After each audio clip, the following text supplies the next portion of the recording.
বাস্তু গৃহ নির্মাণের সময়সূচি।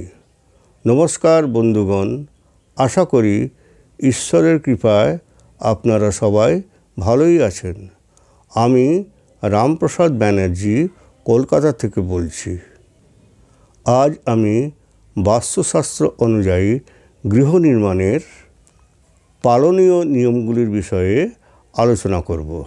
সুতরাং জমি নির্বাচনের পর গৃহ নির্মাণের জন্য শুভ কাল বা সময়ের বিচার অনিবার্য। এজন্য পাঁজি অনুযায়ী নক্ষত্র, তিথি, বার ইত্যাদি বিষয়ে সবিস্তারে আলোচনা করার পরই গৃহ নির্মাণ শুরু করা উচিত। প্রথমে আমরা বিভিন্ন বারগুলির সম্বন্ধে অবগত হব। যেমন রবিবারে গৃহ নির্মাণ শুরু করলে আগুন লাগার সম্ভাবনা থাকে। সোমবারে গৃহ নির্মাণের কাজ শুরু হলে তা ভালো, এতে নানান রকম শুভ যেমন আর্থিক উন্নতির সম্ভাবনা থাকে। মঙ্গলবারে গৃহ নির্মাণ শুরু করা অমঙ্গল, এতে নানান রকম ঝামেলা ও ক্ষতির সম্ভাবনা থাকে।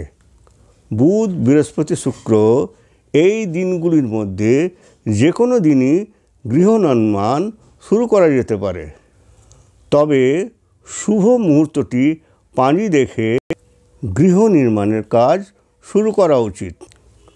শনিবার অশুভ, অতএব এই দিনটিতে গৃহ নির্মাণ শুরু না করাই উচিত। এছাড়া রবি ও মঙ্গলবার এই দিনগুলিতে গৃহ নির্মাণ শুরু না করাই ভালো। তবে শুক্লপক্ষ হলো সব দিক দিয়েই ভালো, কিন্তু কৃষ্ণপক্ষ ক্ষতিকারক হয়ে থাকে।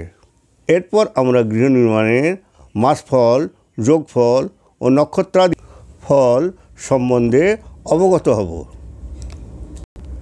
গৃহ নির্মাণের মাসের ফলাফল যেমন বৈশাখ মাসে গৃহ নির্মাণ শুরু করলে শুভ ফল হয়, এতে আর্থিক উন্নতি সহ নানান রকম সুখ শান্তিরও বিরাজ করে। জ্যৈষ্ঠ মাসে গৃহ নির্মাণ শুরু করলে তা শুভ ফল দেয় না, এতে গৃহস্বামীর অকাল মৃত্যুর সম্ভাবনা থাকে। আষাঢ় মাসে গৃহ নির্মাণ শুরু করলে আর্থিক হানিসহ গবাদি পশুর ক্ষয়ক্ষতি সহ মৃত্যুর যোগও দেখা যায়।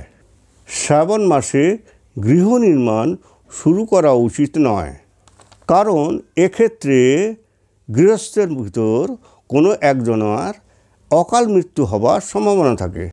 ভাদ্র মাসে গৃহ নির্মাণ শুরু করা অশুভ, এতে নানান রকম অশান্তি ও ক্ষতির সম্ভাবনা থাকে। আশ্বিন কালে গৃহ নির্মাণ শুরু করলে গৃহস্থের পত্নীর মৃত্যু হওয়ার সম্ভাবনা থাকে। কার্তিক মাসে গৃহ নির্মাণ শুরু করলে তা অতি শুভ হয়, এতে ধন সম্পদ ইত্যাদির উন্নতির সম্ভাবনা থাকে। অঘ্রাণ মাসে গৃহ নির্মাণ শুরু করলে ধন ও জন উভয়ই বৃদ্ধিপ্রাপ্ত হয়। পৌষ মাসে গৃহ নির্মাণ শুরু করলে ঘরে চুরি ডাকাতি হবার সম্ভাবনা থাকে। মাঘ মাসে গৃহ নির্মাণ শুরু করা অশুভ ফল দেয়, ঘরে আগুন লাগার সম্ভাবনা থাকে। ফাল্গুন মাসে গৃহ নির্মাণ শুরু করা অতি উত্তম। ফল পুত্র সন্তান জন্ম হওয়ার সম্ভাবনা থাকে। অনিবার্য ক্ষেত্রে মাস দোষ খণ্ডন করে গৃহ নির্মাণ করা যায়। বাস্তুশাস্ত্র অনুযায়ী এ খণ্ডনের উপায় আছে। দোষযুক্ত মাসে যদি গৃহস্বামীর রাশি চক্রের অবস্থান শুভ থাকে, তবে বিধি অনুযায়ী পূজা পার্বণ করে গৃহ নির্মাণ শুরু করা যেতে পারে। গৃহ নির্মাণ ক্ষেত্রে যোগফল বিচারও নির্ণয় করা হয়। যোগফল বলতে তিথি ও নক্ষত্রের যোগফল বোঝায়। গৃহ নির্মাণের ক্ষেত্রে যোগফল বলতে বোঝায় যে মাসের যে দিনটিতে কাজ শুরু করা হবে সেই দিনটিতে কত দণ্ড থেকে কত দণ্ড সময় পর্যন্ত কোনো যোগের স্থিতিকাল। পঞ্জিকায় প্রতিদিনের যোগ সময়ের স্থিতিকালের সময় দেওয়া থাকে।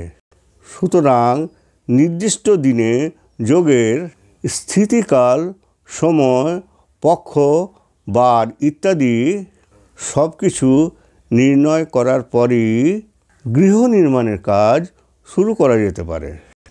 গৃহ নির্মাণের কাজে বাস, বার ও তিথি, যোগ ইত্যাদি শুভাশুভ বিচারের সঙ্গে নক্ষত্র বিচারও নির্ণয় করা উচিত।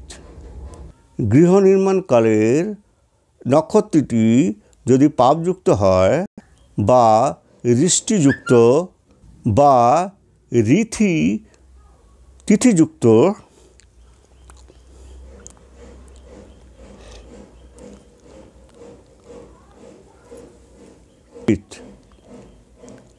এছাড়া চন্দ্র বলবান কিনা এবং লগ্নে শুভ যোগ রয়েছে কিনা তাও নির্ণয় করে দেখে নিতে হবে।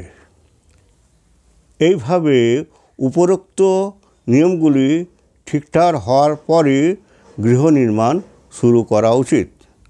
ভিডিওটি যদি ভালো লেগে থাকে তাহলে ভিডিওটিকে লাইক ও শেয়ার করবেন এবং চ্যানেলটিকে সাবস্ক্রাইব করার জন্য অনুরোধ রইল। ধন্যবাদ।